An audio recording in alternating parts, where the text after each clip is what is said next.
কি চাও আমার কাছে? কিছু তো চাইনি আমি। চাওনি তা ঠিক, তবু কেন এমন ঝড়ের মতো ডাক দাও? জানি না। ওদিকে দেখো, রোদ্দুরে রূপোর মতো জল, তোমার চোখের মতো দূরবর্তী নৌকো, চতুর্দিকে তোমাকেই দেখা। সত্যি করে বলো, কবি কি চাও আমার কাছে? মনে হয় তুমি দেবী। আমি দেবী নই। তুমি তো জানো না তুমি কে। কে আমি? তুমি সরস্বতী। শব্দটির মূল অর্থে যদিও মানবী, তাই কাছাকাছি পাওয়া। মাঝে মাঝে নারী নামে ডাকি। হাসি পাই শুনে। যখন যা মনে আসে তাই বলো, ঠিক না? অনেকটা ঠিক। যখন যা মনে আসে, কেন মনে আসে? কি চাও বলো তো সত্যি, কথা ঘুরিও না।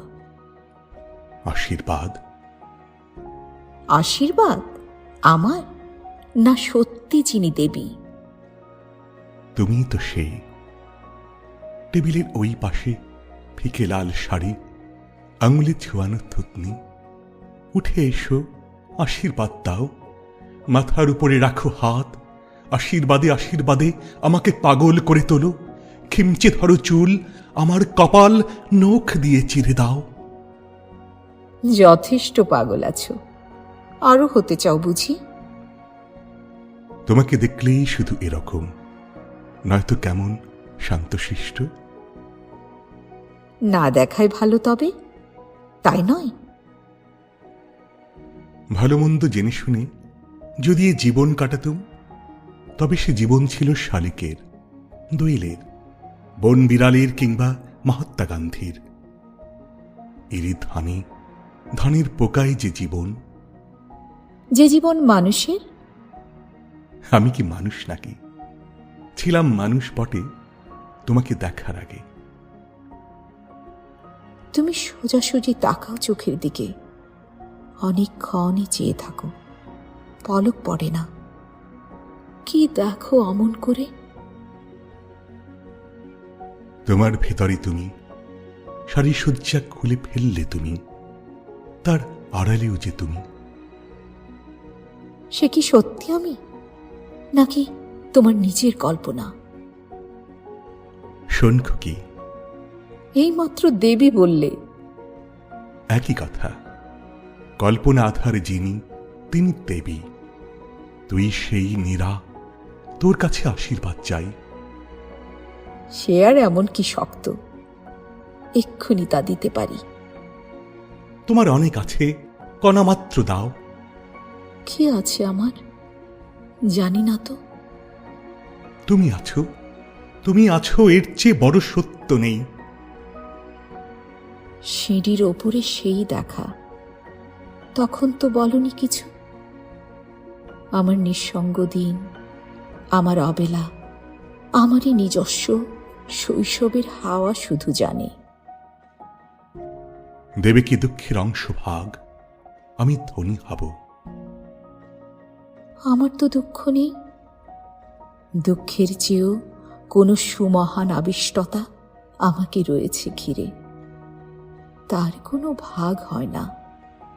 আমার কি আছে আর, কি দেব তোমাকে? তুমি আছো, তুমি আছো, এর চেয়ে বড় সত্য নেই। তুমি দেবী।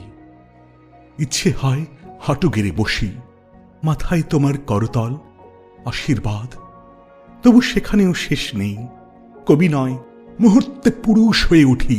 অস্থির দুহাত 10 আঙুলে আঁকড়ে ধরতে চায় সিংহিনীর মতো ওই যে তোমার কোমর। অবোধ শিশুর মতো মুখ ঘষে তোমার শরীরে, যেন কোনো গুপ্ত সংবাদের জন্য ছটফটানি। পুরুষ দূরত্বে যাও, কবি কাছে এসো। তোমায় কি দিতে পারি? কিছু নয়। অভিমান? নাম দাও অভিমান। এটা কিন্তু বেশ।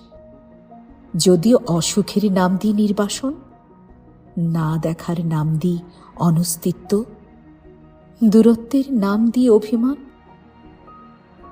কতটুকু দূরত্ব কি মনে পড়ে? কি করে ভাবলে যে ভুলব? তুমি এই যে বসে আছো, আঙুলের ছোঁয়ানো থুতনি, কপালে পড়েছে চূর্ণ চুল, পাড়ের নকশায় ঢাকা পা, ওষ্ঠাগ্রে আসন্ন হাসি। এই দৃশ্য অমরত্ব। তুমি তো জানো না নীরা, আমার মৃত্যুর পরও এই ছবি থেকে যাবে। সময় কি থেমে থাকবে? কি চাও আমার কাছে? মৃত্যু? ছি, বলতে নেই। তবে স্নেহ, আমি বড় স্নেহের কাঙাল। পাওনি কি? বুঝতে পারি না ঠিক। বয়স্ক পুরুষ যদি স্নেহ চায়, শরীরও সে চায়, তার গালে গাল চেপে দিতে পারো মধুর উত্তাপ। ফের পাগলামি? দেখা দাও। আমিও তোমায় দেখতে চাই। না। কেন?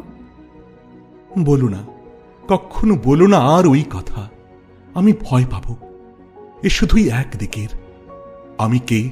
সামান্য, অতি নগণ্য, কেউ না, তবু এত স্পর্ধা করে তোমার রূপের কাছে। তুমি কবি? তা কি মনে থাকে? বারবার ভুলে যাই। অবুঝ পুরুষ হয়ে কৃপা প্রার্থী। কি চাও আমার কাছে? কিছু নয়। আমার দু চোখে যদি ধুলো পড়ে, আঁচলের ফাঁপ দিয়ে মুছে দেবে।